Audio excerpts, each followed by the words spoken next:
Queridos hermanos, miembros y simpatizantes, líderes, pastores de la Iglesia de Dios Séptimo Día en cualquier parte del mundo donde se encuentran, les saludo con nuestro amor fraternal en el nombre de Cristo Jesús. Que la paz del Señor esté con todos ustedes.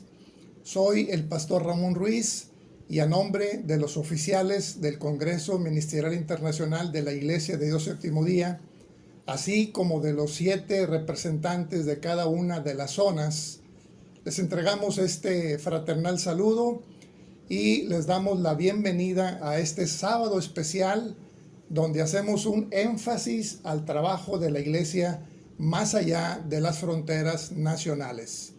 Como muchos saben, desde hace ya varios años tenemos un acuerdo a nivel internacional que cada primer sábado de noviembre, cada año, tenemos este encuentro para recordar que la obra de Dios es una obra universal, es decir, el Evangelio tiene esa característica.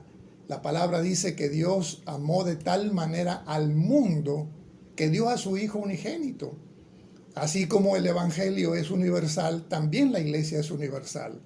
Y es importante recordarlo para vencer cualquier barrera, no solo de estas barreras en un sentido literal que dividen a los países, sino sobre todo las barreras del racismo, del clasismo, del clericalismo, de las barreras socioeconómicas y todas aquellas barreras que el ser humano ha levantado. Porque por la gracia de Dios, a través del Evangelio, somos un solo cuerpo en Cristo. Y en Cristo Jesús no hay ni judío ni griego, ni siervo ni libre, ni varón ni mujer. Todas las barreras han sido superadas. Y además, hermanos, recordamos que ante los ojos de Dios todos tenemos el mismo valor. Somos una comunidad de iguales ante los ojos de nuestro Dios, con diferentes funciones, dependiendo de los dones que el Espíritu Santo nos ha dado, pero del mismo valor ante los ojos de Dios. Bueno, para este sábado 5 de noviembre del año 2022 tenemos un bello lema con un bello mensaje con base en la palabra de Dios. El lema es acompañados por Jesús.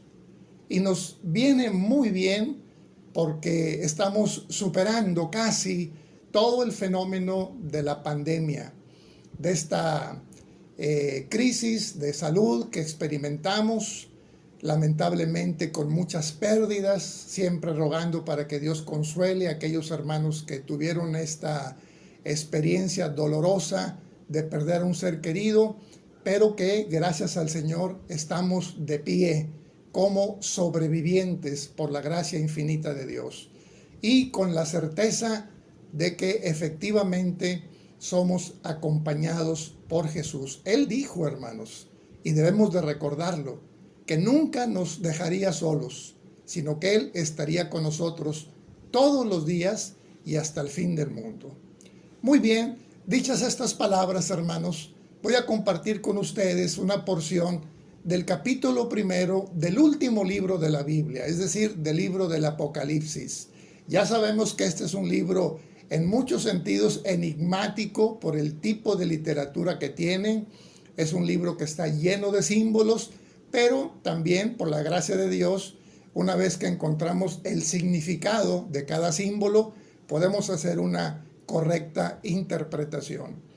La porción que voy a leer para ustedes está en el capítulo 1 y voy a leer del verso 9 al verso 20, 11 versículos que después voy a comentar haciendo énfasis en algunos detalles con el propósito de fortalecer nuestra fe y de resistir en este tiempo en el que a nosotros nos toca vivir, de perseverar, de mantener el esfuerzo por ser una iglesia fiel, en otras palabras, para que seamos la iglesia que Dios espera que seamos. Entonces escuche con atención y mire usted lo que dice la palabra de Dios. Apocalipsis 1, versículo 9. Yo, Juan, vuestro hermano y participante en la tribulación y en el reino y en la paciencia de Jesucristo, estaba en la isla que es llamada Patmos por la palabra de Dios y por el testimonio de Jesucristo. Y yo fui en el Espíritu en el día del Señor y oí detrás de mí una voz como de trompeta que decía: yo soy el Alfa y Omega, el primero y el último. Escribe en un libro lo que ves y envíalo a las 7 iglesias que están en Asia: a Éfeso, Esmirna, Pérgamo, Teatira, Sardis, Filadelfia y Laodicea. Cuando me volví para ver y para oír la voz que hablaba conmigo, vi 7 candeleros de oro, y en medio de los 7 candeleros, uno semejante al Hijo del Hombre, vestido de una ropa que llegaba hasta los pies y ceñidos por los pechos con una cinta de oro. Y su cabeza y sus cabellos eran blancos como la lana blanca, como la nieve, sus ojos como llama de fuego, y sus pies semejantes a latón, fino, ardientes como en un horno, y su voz como ruido de muchas aguas. Y tenía en su diestra 7 estrellas, y de su boca salía una espada aguda de 2 filos, y su rostro era como el sol cuando resplandece con toda su fuerza. Y cuando yo le vi, caí como muerto, dice la palabra de Dios. Y como yo le vi, caí como muerto. Y él puso su diestra sobre mí y me dijo: no temas, yo soy el primero y el último, el que vivo. He sido muerto, y he aquí que vivo por siglos de los siglos. Amén. Y tengo las llaves del infierno y de la muerte. Escribe las cosas que has visto, y las que son, y las que han de ser después de estas. El misterio de las 7 estrellas que has visto a mi diestra y los 7 candeleros de oro. Las 7 estrellas son los ángeles de las 7 iglesias, y los 7 candeleros que has visto son las 7 iglesias. Amén, hermanos.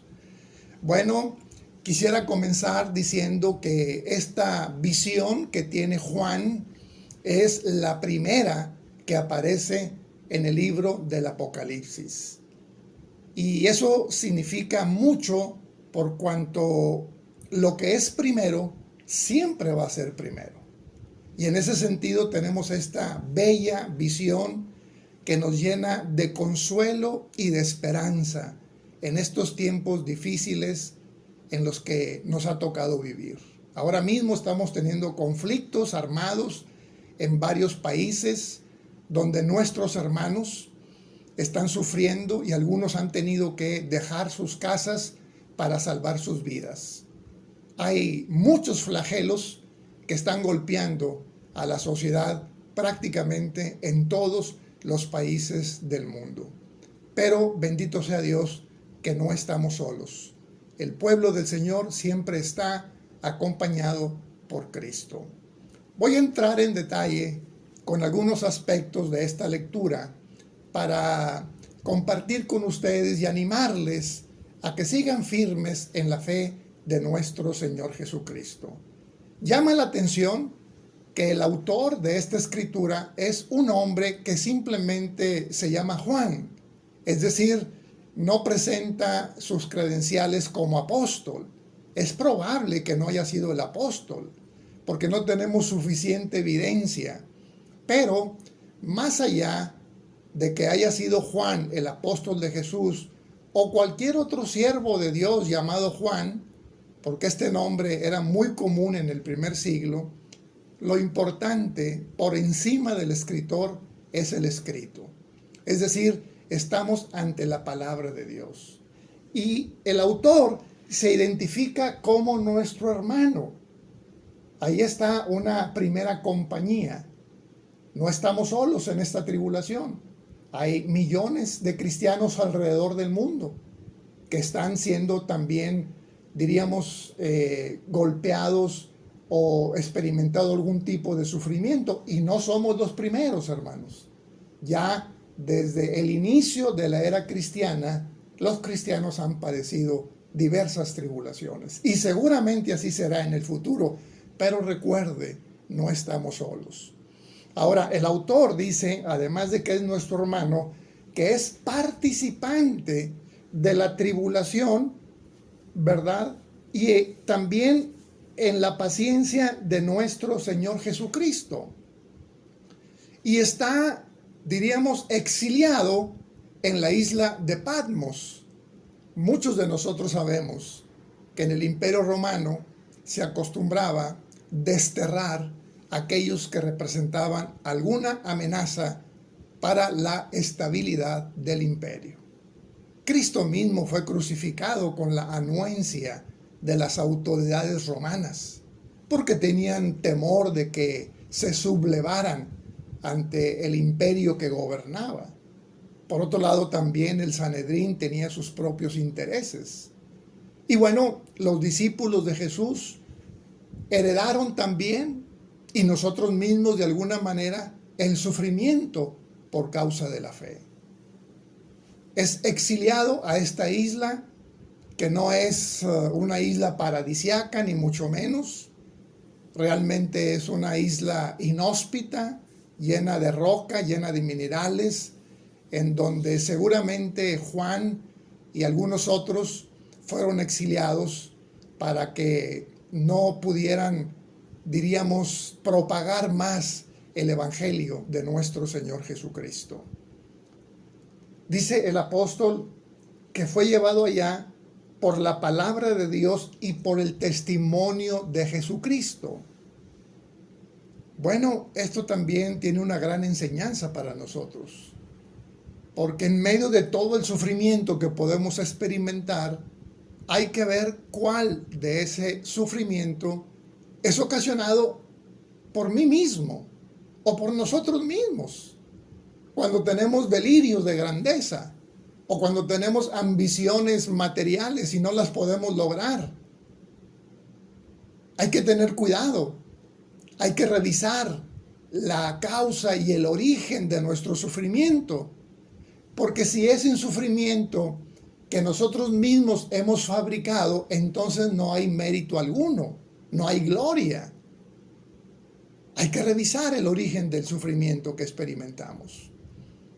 Pero si ese sufrimiento es por causa del Evangelio, como en el caso de Juan, entonces gloria a Dios, porque somos tenidos por dignos de padecer por causa del nombre de Cristo.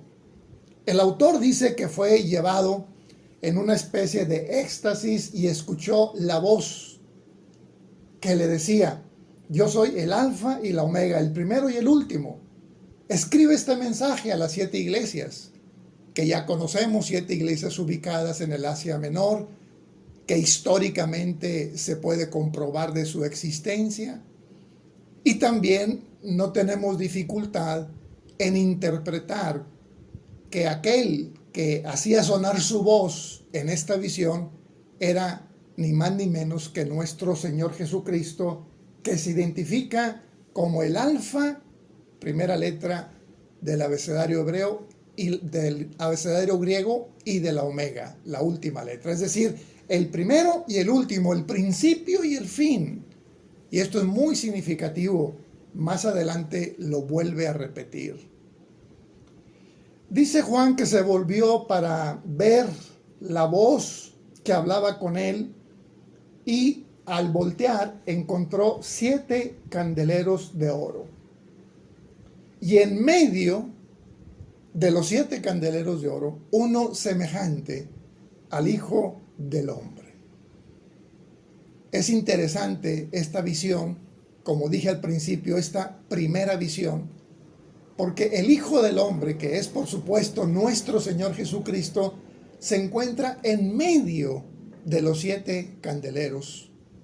No adelante, no atrás, no en un lado o en otro, sino en medio.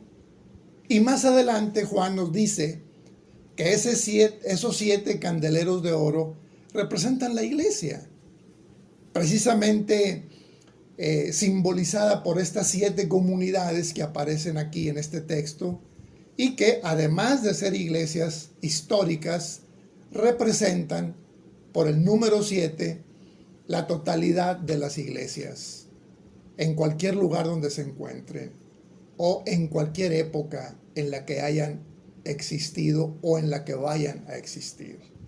Es decir, el Señor siempre está en medio de su pueblo.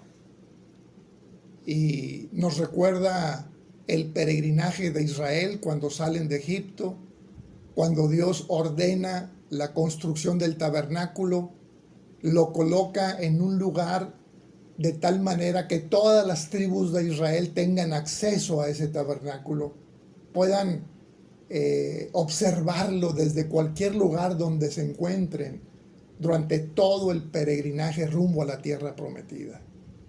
Hermanos, Dios tomó la decisión de acompañarnos, no obstante nuestros pecados, no obstante que nosotros como seres humanos le dimos la espalda a Dios, porque en algún momento optamos por el pecado. Aún así, su gracia infinita nos permite ver que no obstante esta condición pecaminosa del ser humano, Dios ha descendido para acompañarnos por medio de su Hijo, nuestro Señor Jesucristo. No estamos solos, hermanos. El Señor va con nosotros.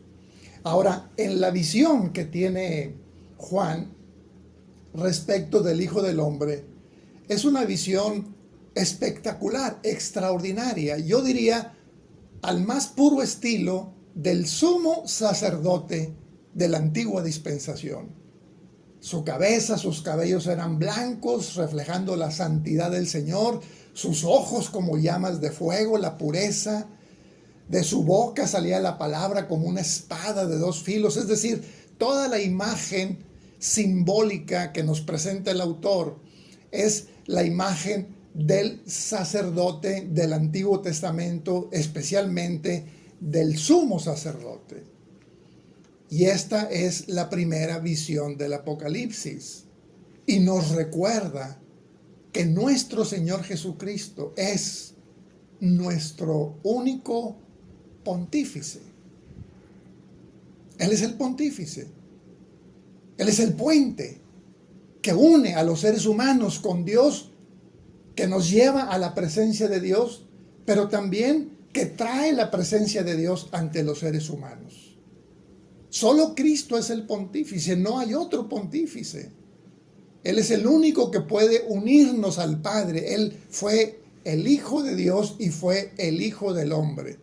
Él fue de la misma naturaleza, de la misma semejanza de Dios, pero también fue de la misma naturaleza y semejanza de los seres humanos. Y después regresó al seno del Padre, como todos sabemos. Y como sumo pontífice, está sentado en el trono de Dios, a la diestra del Padre. ¿Para qué? Para acompañarnos, para interceder por nosotros, para bendecirnos, para protegernos. Dios nos observa a través de su Hijo Jesucristo. Nos observa santificados, justificados, redimidos, perdonados, porque Cristo está en medio entre Dios y nosotros. Por eso no teníamos un mejor lema para este año. Un año golpeado por enfermedades, por desempleo, por carestía, por guerras, como pocas veces las habíamos visto en esta generación. Tenemos esta palabra que nos consuela porque nos recuerda que no estamos solos. El Señor nos acompaña. Él está a la diestra del Padre. Y dice la Escritura que cuando Juan escuchó la voz y vio la imagen del Hijo del Hombre, entonces cayó como muerto.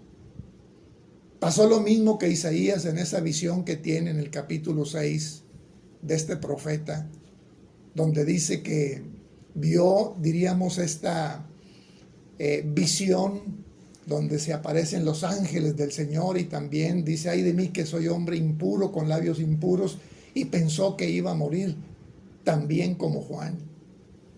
Pero son sorprendidos en el Antiguo Testamento Isaías y en el Nuevo Testamento Juan con las palabras de nuestro Señor Jesucristo: no temas, no temas. Dicen algunos, no sé yo por mi propia cuenta, pero que esta expresión se repite 365 veces en la Biblia. No temas. Si es así, creo que es algo bastante significativo, porque son 365 días los que tiene un año. Es algo que se repite con mucha frecuencia, independientemente de cuántas veces sea. Lo importante es que aquí el Señor nos dice, no temas. Y luego nos va a dar las razones por las cuales no debemos de temer. Y repite lo que ya había dicho, no temas porque yo soy el primero y el último. ¿Qué significa esto, hermanos? Pues que Dios con Cristo son origen y destino final de toda la historia de la humanidad. En sus manos está la historia de toda la creación y particularmente, con especial atención, la historia de la salvación. Cristo es el origen de la salvación y es también la culminación de esa salvación. Y no hay nadie ni nada que pueda impedir que Él lleve a cabo sus santos propósitos. Como lo dijo a sus discípulos, ¿verdad? Las puertas del infierno no pueden prevalecer sobre la iglesia, porque Él es el que sostiene la historia de la salvación. Dice el verso 18, he aquí que vivo, fui muerto, pero he aquí que vivo por siglos de los siglos. Es el Jesús resucitado, hermanos, el que se aparece en esta visión. Él no está muerto, estuvo muerto por 3 días y 3 noches conforme a las profecías desde el Antiguo Testamento y que él mismo profetizó también según el Evangelio de Mateo en el capítulo 12. Así como Jonás estuvo 3 días y 3 noches en el vientre del gran pez, así estará el Hijo de Dios en el corazón de la tierra. Pero después, hermanos, de ese tiempo, el Señor resucitó. Cuando las mujeres que fueron las primeras en visitar el sepulcro iban preparadas para ungir el cuerpo del Maestro, se asombran de que no está la piedra y se aparece un ángel y lo primero que les dice es, ¿por qué buscáis entre los muertos al que vive? No está aquí, Él ha resucitado. Y esa fue, hermanos, la firma, el sello definitivo de que todas sus promesas son verdaderas. Porque Él tiene ese poder de haber resucitado de los muertos para que ahora interceda por nosotros. Y en ese sentido, nuestro Señor es, diríamos, invencible, insuperable, o como se dice en estas expresiones concretas, omnisciente, omnipotente, omnipresente, es decir, el Señor es absolutamente sobre todas las cosas y sobre todo ser creado. Dice además la tercera cosa por las cuales no debemos de temer, es que Él tiene las llaves del infierno y de la muerte. Y las llaves, hermanos, como sabemos, son símbolo de autoridad. Quien tiene las llaves es el dueño, es el propietario. Y en ese sentido, Cristo es el dueño de absolutamente todo. Vida y muerte, pasado y presente. Absolutamente todo está bajo el dominio y bajo la autoridad de nuestro Señor Jesucristo. Por eso le dice a Juan, no temas, porque yo tengo las llaves del infierno, es decir, del sepulcro y de la muerte. Él venció al sepulcro y venció a la muerte. Y eso va a suceder también con todos los creyentes, que en su momento, aunque muramos, llegará el día en que podamos vencer también la muerte y, por supuesto, el sepulcro. De hecho, la Biblia dice que los muertos en Cristo resucitarán primero. Y también dice, bienaventurados los que mueren en el Señor Jesús. La segunda muerte no tiene potestad sobre ellos. Es decir, tenemos la garantía de la resurrección después de haber muerto. Damos gloria a Dios por eso, hermanos. Escribe las cosas que has visto y las que son y las que han de ser después de estas.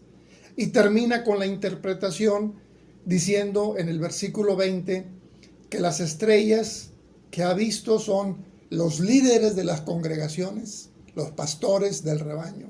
Y los candeleros son precisamente estas 7 iglesias. Entonces, para pastores y para miembros, para todos los creyentes, es esta visión en el Apocalipsis, la primera de este libro, donde tenemos la certeza de que el Señor Jesucristo nos acompaña. Y quiero concluir, hermanos, con esta frase. No importa el tiempo, no importa la circunstancia, no importa el lugar, nuestro Señor Jesucristo acompaña a su pueblo en todo tiempo, en todo lugar y en toda circunstancia. Un abrazo muy fuerte para todos, hermanos, con mucho cariño. Dios los bendiga. Aprovecho para dar un mensaje también a nuestros hermanos, ya como un aviso final de esta transmisión, que estamos trabajando fuertemente en la organización de nuestro próximo congreso, que si Dios lo permite, llevaremos a cabo en el mes de noviembre del año 2023, el próximo año en Nigeria. Ya tenemos diversos comités trabajando en cuanto a la agenda, en cuanto al contenido.